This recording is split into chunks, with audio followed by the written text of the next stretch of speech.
très très beau. On a parlé longuement sur la différence entre la prière de Hannah et la prière de Rachel. Comment faire pour que nos prières soient exaucées? Comment faire? Je balançais ça. Comment faire que nos prières soient exaucées? On a vu ça hier soir, c'était richissime. Pourquoi la prière de Hannah a été accomplie? Bonjour à tous, pour ceux qui nous regardent en live. On a vu comment ça se fait que la prière de Hannah elle a été exaucée sans limite, et pourquoi la prière de Rachel a été exaucée seulement une seule fois. On a vu la différence de la manière comment on demande à Dieu en crescendo quand on va dans la prière, que d'abord on commence à demander d'avoir la vie, après on demande une très bonne vie, après on demande pas seulement la vie, on demande la panassa.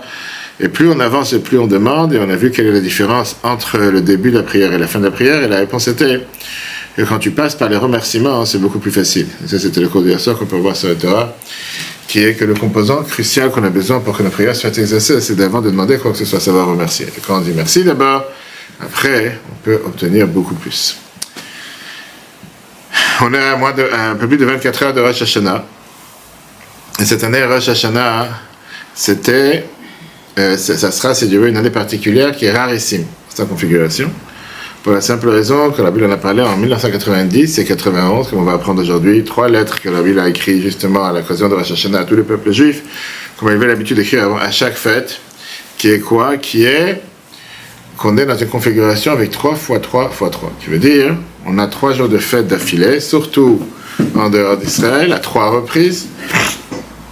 Ce qu'on va avoir jeudi, vendredi, samedi pour Rosh Hashanah, mais ça c'est pas seulement nous, c'est le monde entier, inclus Israël, puisqu'en Israël c'est la seule fête qui font 3 jours. Après on a la fête de Sukkot, 3 jours. Après on a la fête de Simchat Torah, 3 jours. Et donc c'est 3 fois 3 fois 3, c'est à chaque fois 3, le chiffre 3 qui se reproduit. On va voir c'est quoi l'importance justement du chiffre 3. On sait très bien que la Torah a l'habitude de nous dire que chaque année a d'abord à son sens particulier, une lettre que la Bible a écrite le 18 Elul 1990. Et cette année, c'est une année particulière qu'elle se distingue des autres années. Le fait que Rosh Hashanah tombe jeudi, vendredi, samedi, on rentre directement dans Shabbat. Mis à part le fait que les femmes juives et les filles juives vont allumer les bougies 3 jours d'affilée. On sait que Rosh Hashanah, c'est un jour qui toujours vient et faire en sorte qu'une personne se prépare. Rosh Hashanah arrive, jour du jugement, on va parler longuement dans les discours de Rosh Hashanah, jour du jugement avant le jour du pardon. Donc, on pourrait être toute la mitzvah du jour, si on peut dire, la seule mitzvah qu'on a dans la journée, c'est la mitzvah du shofar. Demander à Dieu le shofar, demander à Dieu d'être notre roi à nouveau. On est dans la prière, on est dans les psaumes toute la journée, jusqu'à ce que même le premier repas de Rosh Hashanah, on a l'habitude de faire tout ce qui sont des symboles particuliers pour avoir une année particulière, comme j'ai dit cette semaine dans plusieurs cours. Pas parce que quelqu'un va manger 10 pots de miel pendant Rosh Hashanah qu'il va s'assurer d'avoir une année douce, et s'il a mangé 10 pots d'harissa, il va avoir une année amère. C'est pas ça, c'est des symboles qu'on fait les jours de Rosh Hashanah. Oui, mais la Torah te dit, le Shulchan Aruch te dit que c'est bien de faire ce qu'on appelle des choses qui te rappellent la douceur pour avoir une douce année. Il y a une règle. Une règle qui est écrite dans la Gemara, Yevamot, page 64b, Bitlat Azim Li Ave Chazaka. Quelque chose qui est fait 3 fois, elle a sa force, elle a une force particulière. Quand quelque chose est fait une fois, tu sais pas si c'est fait être répété. 2 fois, quelque chose qui est fait 3 fois, c'est quelque chose de stable, quelque chose de solide, quelque chose qui va tenir, quelque chose qui se maintient, quelque chose qui reste avec une solidité particulière. Ça, c'est dans la vie en général. À plus forte raison quand tu parles de la Gdusha, que quand tu as 3 jours de Gdusha d'affilée, 3 jours de sainteté d'affilée, 3 jours d'allumage de bougie d'affilée, 3 jours de prière d'affilée, particulièrement, pas seulement 3 jours, quand tu parles de 3 jours qui sont les 3 jours de la tête de l'année, puisqu'on sait très bien que Rosh Hashanah ne s'appelle pas le début de l'année, il s'appelle Trilat Hashanah, pas Trilat Hashanah justement, pas le début de l'année, mais Rosh Hashanah, la tête de l'année. De la manière que la tête gère tout le corps, pareil, la première fête de l'année vient gérer toute l'année. Quand on a dans cette première fête, telle configuration, que le peuple juif tout entier dans les 4 coins du monde fête 3 jours de fête d'affilée, on a cette puissance qui est énormément importante, qui se reproduit avec cette doucha et cette sainteté et ces bénédictions qui sont potentiellement puissantes pour toute l'année à venir. Ça, c'est le point numéro 1. Dans ça même, quel enseignement ça nous apprend le fait d'avoir 3 jours de fête d'affilée? C'est pas seulement 3 jours de fête d'affilée, c'est comme on l'a dit, le peuple juif tourne autour du chiffre 3. On a reçu la Torah le 3e mois, le mois de Sivan. La Torah elle-même, elle est composée de 3 éléments. Torah, Nevi'im, Kektuvim, Torah, prophète et écrit. On a dans le peuple juif, Cohen, Lévi, Israël, 3 éléments. C'est que les mitzvot que les femmes ont reçues, 3 mitzvot, la chala, la fête familiale et l'allumage de bougies. Et où tu tournes, il y a énormément de sujets qui sont en rapport avec le chiffre 3. Qu'est-ce qu'on gagne du fait qu'on a 3 jours importants? 3 jours de fête importants. Regardons la distinction qu'il y a entre Israël et en dehors d'Israël. Comme je dis, en dehors d'Israël, on aura 3 fois 3 fois 3. On a Rosh Hashanah, Sukkot et Simchat Torah, qui tombent tous jeudi, vendredi, samedi. En Israël, on a ce trio seulement une fois pendant la fête de Rosh Hashanah. Pour comprendre la différence qu'il y a entre les deux, c'est bien d'abord de comprendre la différence qu'il y a entre la terre d'Israël et en dehors d'Israël. C'est connu ce que le rabbi, mais j'avais l'habitude de dire à n'importe quel juif, fais de ton terrain Israël. Comment tu transformes ta maison en terre d'Israël? On a le devoir de recréer, de reproduire cette qualité et cette supériorité de la terre d'Israël dans sa sainteté, dans n'importe quel endroit où on est. Alors justement, quelle est la distinction entre les deux? C'est pas juste qu'un morceau de terrain à Tel Aviv est différent d'un morceau de terrain en dehors d'Israël, que là-bas il y a des roquettes qui tombent à mi-journée, qu'en dehors à Paris ça ne tombe pas. D'accord. La Torah dit qu'il y a une énorme différence. On dit d'abord que Dieu se trouve partout. Mais la Kedusha, la sainteté divine, pénètre jusqu'à dans la terre. Ça, c'est en Israël, ce qu'il n'y a pas en dehors d'Israël. La terre d'Israël, c'est pas seulement qu'elle s'appelle Holy Land, la terre sainte, Eretz HaKodesh, bien la terre sainte, etc. C'est que la terre, elle a une Kedusha particulière, à tel point, on sait très bien, qu'il y a différentes lois qui sont applicables dans la terre d'Israël, avec les fruits, par exemple, qui viennent d'Israël, comme maintenant les gens achètent des fruits, je sais pas, des dates, des choses qui viennent d'Israël, et qu'il n'y a pas avec des fruits qui viennent d'autres endroits du monde. On sait aussi le rapport qu'il y a, le rapport de force qu'il y a entre l'Aneshama et le corps. On sait que d'un côté, l'Aneshama a un impact sur le corps, l'âme a un impact sur le corps. De l'autre côté, le corps ne peut pas vivre sans Neshama, mais l'Aneshama sans corps ne sert à rien non plus. Tu as besoin d'avoir les deux composants, la sainteté et le corps, le matériel et le spirituel. Pareil en Israël, tu as ce qu'on appelle la sainteté d'Israël, ça c'est la supériorité, c'est la spiritualité qu'il y a, qui pénètre le corps d'Israël, qui pénètre la terre d'Israël. Alors, il dit a priori, la question qui dérange, c'est qu'est-ce qu'on a besoin d'avoir une chose pareille? Qu'est-ce que j'ai besoin d'avoir la terre sainte? Pourquoi ça ne suffit pas d'avoir, je sais pas, des tefilines, ça, c'est pas Torah, ça, mezouza, ça. Pourquoi on a besoin d'avoir la terre sainte? A priori, le plus important, c'est le spirituel. Qu'est-ce que j'ai besoin d'avoir? Que la terre elle-même soit sainte. La réalité, elle est que ça, c'est toute la mission que Dieu a donnée à chacun d'entre nous. Que la Kedusha, la divinité, ne reste pas seulement quelque chose de superficiel, ne reste pas quelque chose de déconnecté. Elle veut que ça pénètre jusqu'à dans le matériel du monde, jusqu'à dans les choses les plus simples, pas seulement les plus basses, que les choses les plus grossières sur terre. Il y a aussi cette sainteté à l'intérieur, c'est toute la nouveauté de Matan Torah. Qu'est-ce qu'on a fait avec Matan Torah? On a mis les tefilines, on a pris une peau de vache, on l'a transformé en objet saint, une peau de vache, on a fait un Sefer Torah, une peau de vache, on a fait la mezouza, on prend du vin, on fait une bénédiction dedans. La mitzvah ne s'exprime pas seulement dans son sens spirituel de la chose. Elle s'exprime par ça que tu fais la mitzvah matérielle. Et d'ailleurs, c'est écrit dans la halakha que aussi importante que la mitzvah peut pas faire une mitzvah seulement avec l'attention. Faire une mitzvah sans kavana, la Torah, c'est vrai qu'elle te dit que quand tu n'as pas médité, tu n'as pas réfléchi à ce que tu fais, c'est comme un corps sans âme. Néanmoins, si tu as eu toutes les bonnes intentions possibles, mais tu n'as pas fait la mitzvah concrète, c'est zéro. Tu as pu avoir toute la meilleure bonne volonté sur terre que tu as planifié, que quelqu'un m'a appelé. Je suis dans la région, je travaille, je n'ai pas de filets, ce que je peux passer, c'est magnifique. Et si tu ne les as pas mis, tu as eu des bonnes volontés, tu as une bonne intention, mais tu ne l'as pas mis, tu peux avoir la très bonne volonté, ça ne sert à rien. De l'autre côté, quelqu'un qui a fait la mitzvah concrètement, mais qui n'a eu aucune attention, et qui l'a fait juste parce qu'il y a un Lubavitch qui s'appelait SMA, qui a pris la tête dans l'avion, il a dit, mets les filets, il dit, laisse-moi tranquille, viens, je les mets et continue ta route.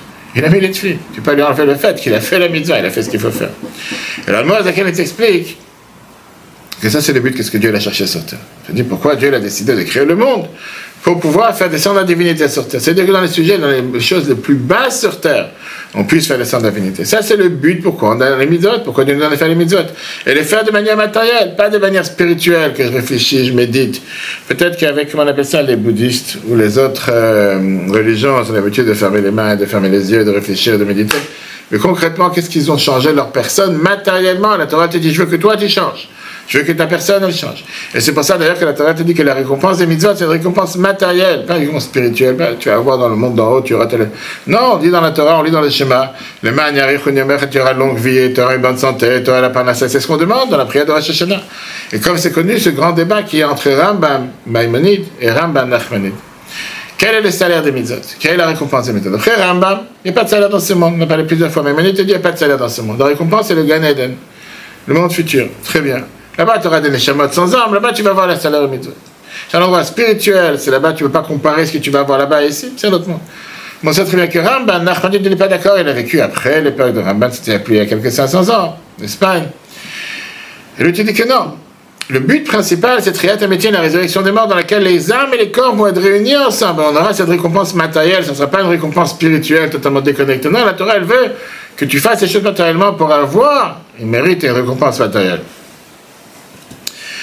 Alors, si c'est comme ça, la question elle est demandée, pourquoi on te dit que la récompense d'après Rambam, tu vas la recevoir seulement dans le monde futur, quand la Neshama, elle est pas... Non, je dis que d'après Rambam, qu'elle soit habillée dans un corps.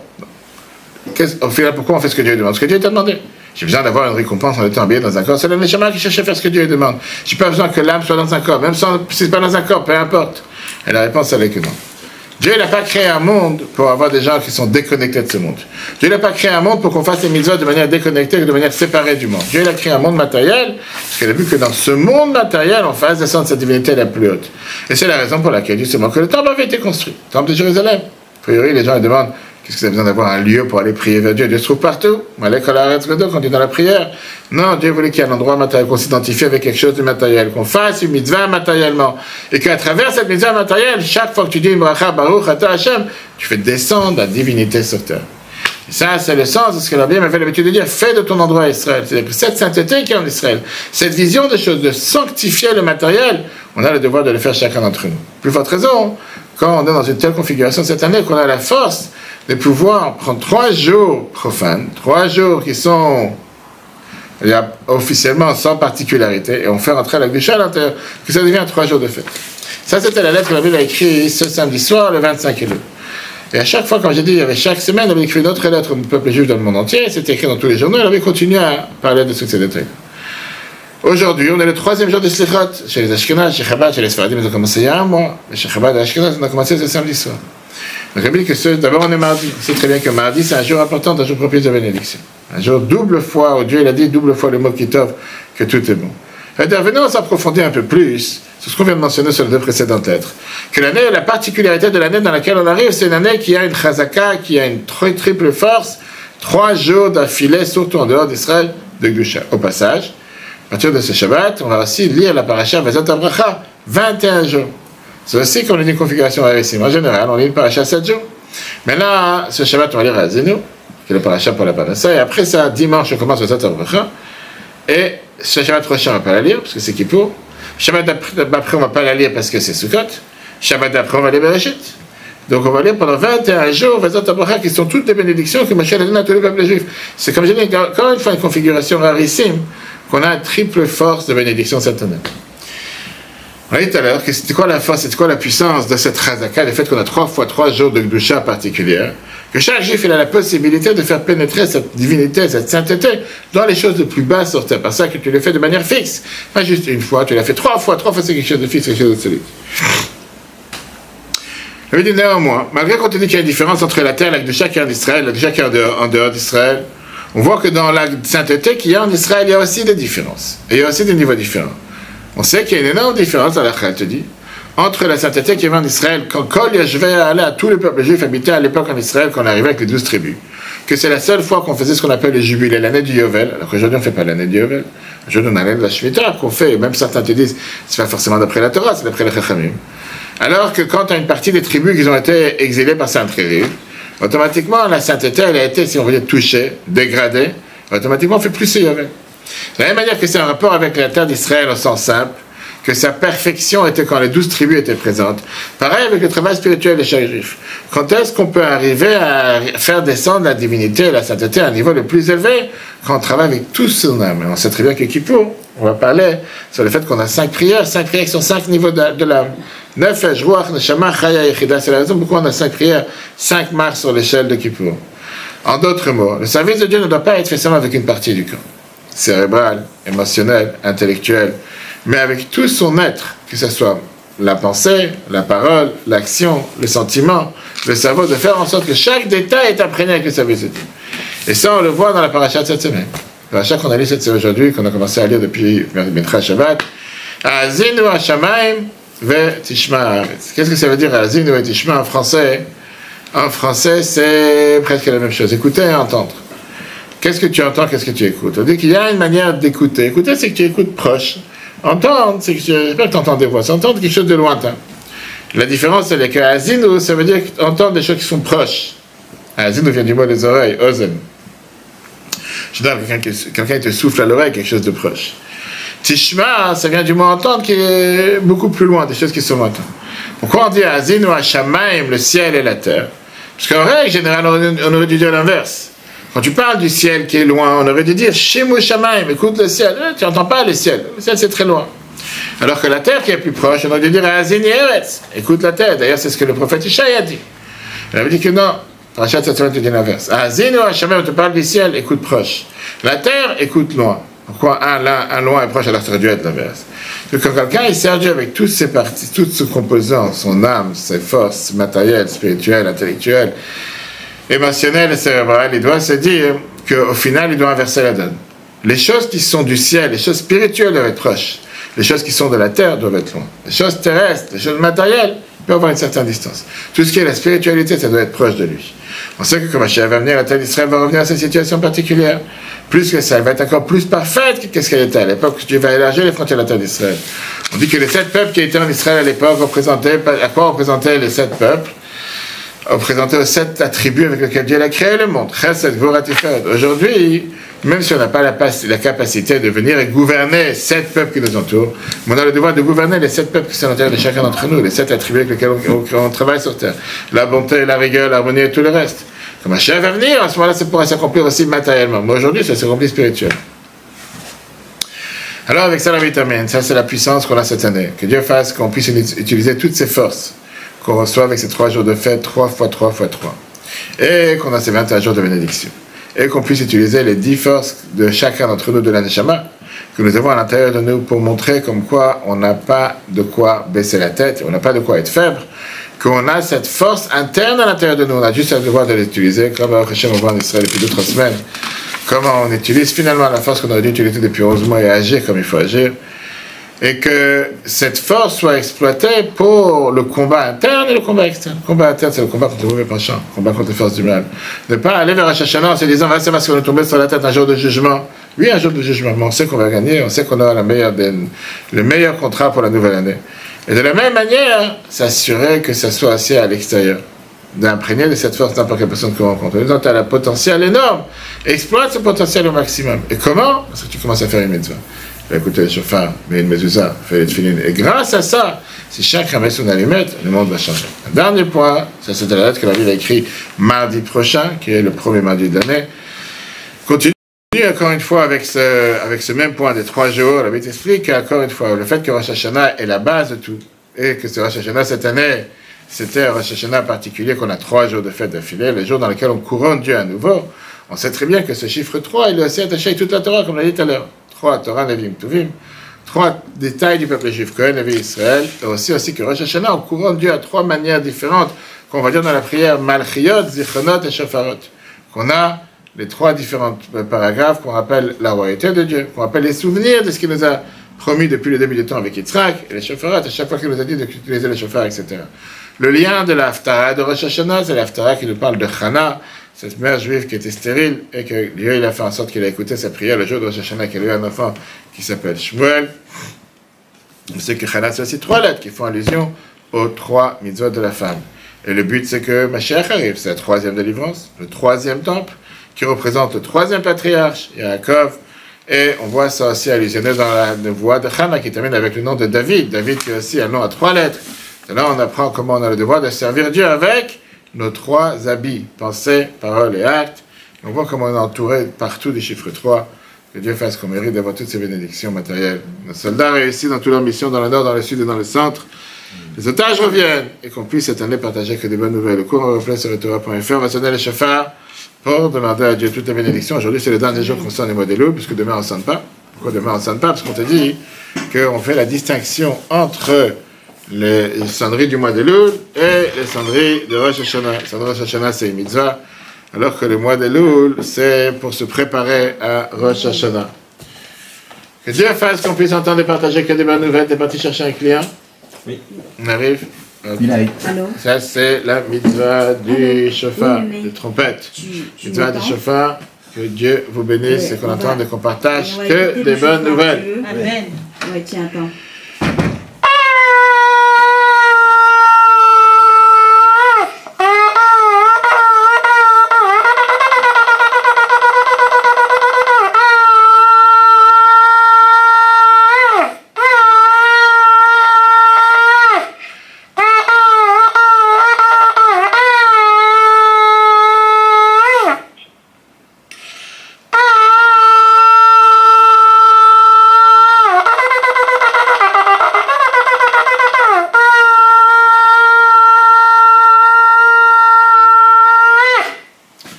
Shana Tova à tous.